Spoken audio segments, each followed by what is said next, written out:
পুরসভার কাছে কোনো খবর নেই, অথচ বিজ্ঞাপন দেওয়ার উদ্দেশ্য নিয়ে পুরো ভবন থেকে ঢিলছোড়া দূরত্বে নদীর বেডে তৈরি করা হচ্ছে লোহার স্থায়ী পরিকাঠামো। ঘটনা জানার পরেই দ্রুত এই কাজ বন্ধ করার নির্দেশ দিল পুরসভা। এই ঘটনায় জলপাইগুড়ি পুরসভা এলাকার ৮ নম্বর ওয়ার্ডের বাবুপাড়া এলাকায়। পুরসভা জানিয়েছে কোন সংস্থা কিভাবে এই কাজ করছে তার খোঁজ খবর করে ব্যবস্থা নেওয়া হবে। গত 10 দিন থেকে বাবুপাড়া এলাকায় করলা নদীর সেতুর পাশে নদী বেডে লোহা দিয়ে স্থায়ী পরিকাঠামো তৈরির কাজ চালানো হচ্ছিল।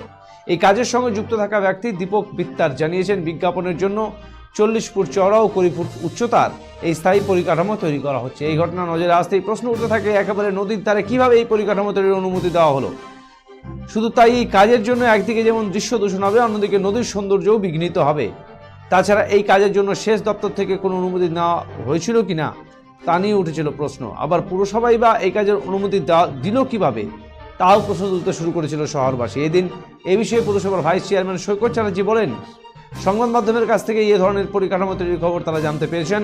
খবর পাওয়ার পরে দ্রুত ব্যবস্থা নিয়ে কাজ বন্ধ করার নির্দেশ দেওয়া হয়েছে। করলা নদীর মধ্যে এইভাবে পরিকাঠামো তৈরি করা হলে নদীর সৌন্দর্য নষ্ট হবে বলে অভিমত তার।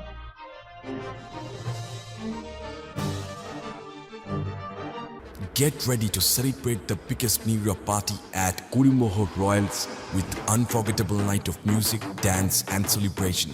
For more information, call us at 99326 22228 or 03582 222 555.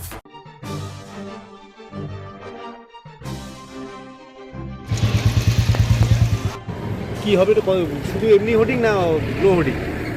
এমনি ওটি নর্মাল এমনিতে এইরকম বড় স্ট্রাকচার? এই তো এই বন্ধু নর্মাল এটা হাইড্রো করতেছে ওপর থেকে কতখানি? ধারে আছে। কি নাম আপনার? কি নাম? 20 ফুট লম্বা স্ট্রাকচারটা ওটা কে বা কার বানাচ্ছে? দেখুন, প্রথমত আমি সংবাদ মাধ্যমের কাছ থেকে খবরটা পেলাম যে এই ধরনের স্ট্রাকচার, কিন্তু এই ধরনের স্ট্রাকচার অনভিপ্রেত। আমি এই খবর পাওয়া মতো স্ট্রাকচার বন্ধ করে দিয়েছি। যদি এরা পৌরসভায় টাকা জমা করে থাকে তাহলে আমরা সিদ্ধান্ত নিই, যা যা করার তাইটাই করবো আইনানুগভাবে।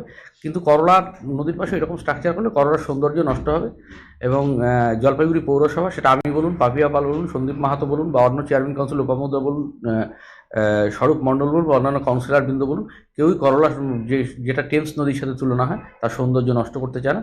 সেটা